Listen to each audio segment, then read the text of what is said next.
Capítulo 8. A primeira semana de janeiro foi dedicada à confecção da roupa branca de que a colônia necessitava.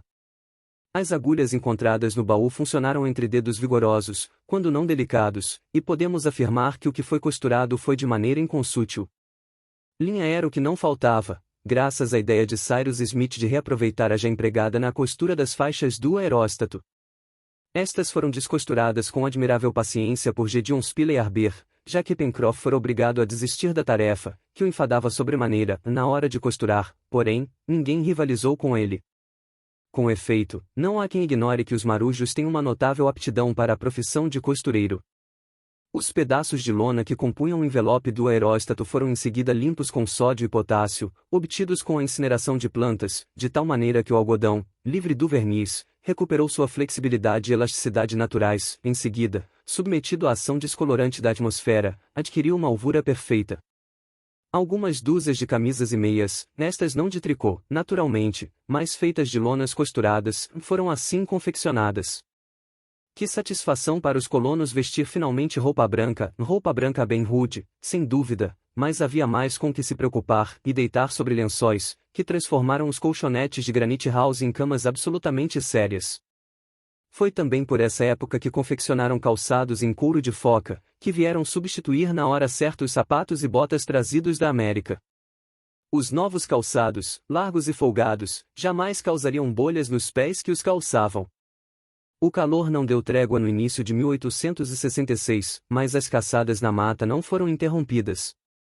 Cutias, porcos do mato, capivaras, cangurus, exemplares de pelo e pluma, pareciam proliferar, e Gedeon Spiley Arber, agora exímios atiradores, nunca perdiam um único tiro. Cyrus Smith não cansava de recomendar que poupassem munição, e logo tomou providências para substituir a pólvora e o chumbo que haviam sido encontrados no baú, os quais pretendia reservar para o futuro. Sabia ele, com efeito, onde a sorte poderia lançá-los no caso de abandonarem seus domínios? Portanto, cumpria precaver-se contra todos os imperativos do desconhecido, e economizar munição, substituindo-a por outras substâncias facilmente renováveis. Para substituir o chumbo, do qual não encontrara vestígio na ilha, Cyrus Smith usou, sem grandes desvantagens, limalha de ferro, fácil de fabricar. Como esses grãos não tinham o peso dos grãos de chumbo, foi obrigado a fazê-los mais grossos, cada cápsula contendo menor quantidade deles, mas a habilidade dos caçadores compensou a desvantagem. Quanto à pólvora, Cyrus Smith poderia tê-la fabricado, uma vez que dispunha de salitre, enxofre e carvão, mas esse composto exige cuidados extremos, e sem um instrumental específico, é difícil produzi-lo de boa qualidade. Cyrus Smith preferiu então fabricar peroxila, isto é, algodão-pólvora, substância na qual o algodão é dispensável, pois entra apenas pela celulose.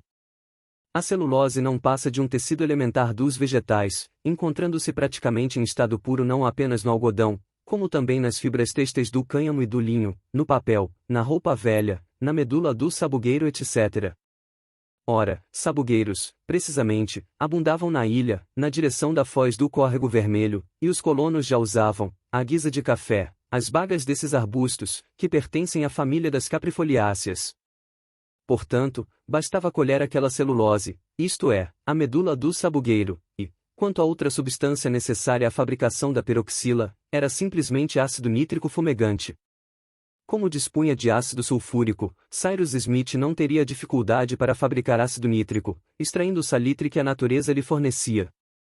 Resolveu então fabricar e usar peroxila, embora lhe reconhecendo gravíssimos inconvenientes, quais sejam, efeitos desiguais, inflamabilidade excessiva, uma vez que ela se inflama a 170 graus em vez de a 240 graus, e, por fim, uma deflagração demasiadamente instantânea passível de degradar as armas de fogo. Em contrapartida, entre as vantagens da peroxila, contava o fato de não se alterar com a umidade, não sujar o cano das espingardas, e sua força propulsiva equivaler a 4 vezes a da pólvora comum. Para fabricar a peroxila, bastou mergulhar a celulose por 15 minutos no ácido nítrico fumegante, depois lavar com muita água e secar. Como se vê, nada mais simples. Cyrus Smith só tinha à sua disposição ácido nítrico comum, e não o fumegante ou monohidratado, isto é, aquele que emite vapores esbranquiçados em contato com o ar úmido, contudo, substituindo este último pelo ácido nítrico comum, misturado na proporção de 3 volumes por 5 de ácido sulfúrico concentrado, o engenheiro deveria obter o mesmo resultado. O que aconteceu? Os caçadores da ilha agora dispunham de uma substância preparada com esmero e que, empregada com moderação, deu excelentes resultados. Por volta dessa época, os colonos capinaram 3 acres do planalto do Mirante, o resto tendo sido conservado no estado de pastagens para manutenção dos onagros. Fizeram então diversas excursões às florestas do Jacamar e do Faroeste, trazendo de lá uma abundante colheita de vegetais silvestres, espinafres, agriões, raiz forte e rabanetes, que um cultivo racional em breve deveria modificar e que iam equilibrar o regime de alimentação nitrogenada ao qual se haviam até então submetido os colonos da ilha Lincoln. Carrearam igualmente grandes quantidades de lenha e carvão. Cada expedição era, ao mesmo tempo, uma oportunidade de melhorar as estradas, cujo calçamento compactava-se pouco a pouco sob as rodas da carroça. A coltada continuava a fornecer seu contingente de coelhos à copa de Granite House. Por se localizar um pouco além do ponto em que nascia o córrego Glicerina, os animais não podiam penetrar no planalto demarcado, nem, por conseguinte, devastar as lavouras recém-plantadas. Quanto à ostreira, instalada em meio às pedras da praia e cujos espécimes eram constantemente renovados, fornecia diariamente excelentes moluscos. Além disso, a pesca, tanto nas águas do lago quanto na corrente do Mersey, não demorou a dar resultado, pois Pencroff armara linhas no fundo, dotadas de anzóis de ferro, e volta e meia fisgava belas trutas e alguns peixes, extremamente saborosos, cujos flancos prateados eram rajados de amarelo. Dessa forma, Mestre Nab, encarregado do rancho, podia variar agradavelmente o cardápio. A única coisa ainda ausente à mesa dos colonos era pão, e, como dissemos, esta era uma privação à qual eram muito sensíveis. Promoveram também, nessa época, uma caçada às tartarugas marinhas, que frequentavam as praias do Cabo Mandíbula. Naquele local, a praia contava com pequenas intumescências, que continham ovos perfeitamente esféricos, com a casca branca e dura, e cuja albumina tinha a propriedade de não se coagular como a dos ovos de aves. Era o sol que se encarregava de fazer-los eclodir, e seu número era naturalmente muito considerável, uma vez que cada tartaruga pode botar anualmente até 250 ovos. Uma autêntica plantação de ovos, comentou Gédéon Spiller, é só colher. Mas eles não se contentaram com os produtos, também foram à cata dos produtores, o que lhes permitiu transportar para Granite House uma dúzia desses quelonios, deveras apreciáveis do ponto de vista alimentar. A sopa de tartaruga, temperada com ervas aromáticas e decorada com algumas crucíferas, suscitou repetidos e merecidos elogios a Mestre Nab, seu idealizador. Convém ainda citar aqui uma circunstância auspiciosa, que lhes permitiu acumular novas reservas para o inverno. Cardumes de salmões vieram aventurar-se no Mersey e subiram seu curso ao longo de vários quilômetros. Era a época em que as fêmeas, indo à procura de lugares adequados para cruzar, precediam os machos e causavam um grande rebuliço naquelas águas mansas. Milhares desses peixes, que mediam até 70 centímetros de comprimento, invadiram assim o rio e, para detê-los, bastou instalar algumas barragens. Com esse método, capturaram centenas, que foram salgados e estocados para o inverno, quando o frio, congelando os cursos d'água, impedia qualquer tipo de pescaria. Foi por essa época que o sagaz Jup viu-se promovido ao cargo de criado de quarto. Trajava agora um paletó, calça curta de lona branca e um avental cujos bolsos faziam sua alegria, pois enfiava as patas neles e não permitia que ninguém os revistasse. O habilidoso orangotango fora magnificamente paramentado por Nab, e quase se diria que os dois se entendiam quando conversavam. Jup, aliás, tinha por Nab uma simpatia real, e Nab a retribuía. A menos que necessitassem de seus serviços, para carregar lenha, ou para subir na copa de alguma árvore, Jup passava a maior parte do tempo na cozinha, procurando imitar Nab em tudo o que via este fazer. O zeloso professor, por sinal, demonstrava uma paciência de Jó instruindo seu aluno, enquanto este desenvolvia uma inteligência notável, assimilando as lições que seu mestre lhe dava. Julguem portanto a satisfação que um dia Mestre Jup proporcionou aos comensais de Granite House quando, de guardanapo no braço, veio, sem que fossem avisados, servi-los à mesa. Jeitoso e solícito, cumpriu sua tarefa com uma habilidade a toda prova, tirando os pratos, equilibrando as travessas, servindo a bebida, tudo com uma seriedade que divertiu a larga os colonos e entusiasmou Pencroff. Jup, sopa. Jup, um prato. Jup. Grande Jup. Imprescindível Jup. Era só o que se ouvia, e Jup, sem jamais se desconcertar, atendendo a tudo e cuidando de tudo, balançou a cabeça inteligente quando Pencroff, repetindo a piada do primeiro dia, não resistiu. Jup, vamos ter de dobrar seu salário. Desnecessário dizer que o orangotango se adaptara completamente a Granite House, habituando-se a acompanhar seus patrões à floresta, sem jamais esboçar qualquer intenção de fuga. Tinham de vê-lo, então, caminhando da maneira mais gozada, com um cajado que Pencroff fizera para ele e que ele carregava no ombro como uma espingarda. Era preciso colher alguma fruta na copa de uma árvore? Ei-lo prontamente lá no alto. A roda da carroça atolava. Jup, com um único tranco do ombro, a desatolava. Que figura original! Exclamava Pencroff. Se fosse tão mal quanto é bom, seria inexuperável. Foi no fim de janeiro que os colonos empreenderam grandes obras na região central da ilha. Haviam decidido que, nas cercanias do Córrego Vermelho, ao pé do Monte Franklin, seria criado um curral, destinado a abrigar os ruminantes, cuja presença teria sido incômoda em Granite House, e mais especialmente os carneiros selvagens, que deveriam fornecer a lã destinada à confecção das roupas de inverno. Todas as manhãs a colônia, às vezes a equipe inteira, ou mais frequentemente representada por Cyrus Smith, Harbert e Pencroff, dirigia-se às nascentes do córrego. Com a ajuda dos onagros e sob um dossel verdejante de árvores, aquilo se transformará num singelo passeio de 8 quilômetros pela estrada recém-criada, batizada como Estrada do Curral. Próximo das nascentes, haviam escolhido um terreno amplo, limítrofe à vertente meridional da montanha. Era um autêntico prado, com arvoredos espalhados aqui e ali, situado exatamente no pé do contraforte que o fechava de um dos lados. Um regato, nascido em suas encostas, após irrigá-lo transversalmente ia perder-se no Córrego Vermelho. O capim viçoso e as árvores esparsas permitiam que o ar circulasse livremente em sua superfície. Bastava então isolá-lo com uma cerca disposta circularmente, cujas extremidades terminassem apoiadas no contraforte, e alto o suficiente para que animais, mesmo os mais ágeis, não pudessem transpô-la. Aquele cercado poderia conter, além de uma centena de animais de chifres, carneiros ou cabras selvagens, as crias que viessem a nascer em seguida. O perímetro do curral foi então desenhado pelo engenheiro e os amigos deveriam proceder à derrubada das árvores necessárias à construção da cerca, porém, como a abertura da estrada já exigirá o sacrifício de um certo número de troncos, estes foram carreados e forneceram uma centena de moirões, depois solidamente fincados no solo.